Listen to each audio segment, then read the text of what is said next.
pabuto.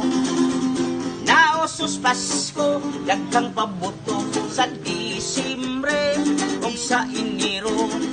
Maoy, buhaton ka na Pasko, may siris paday sa inyong balay. Doon ay parol na tapsingan sa triangle, kay Oktubre na karon. Christmas tree, parol, daghang gihapon, ipang-display ang mga balon.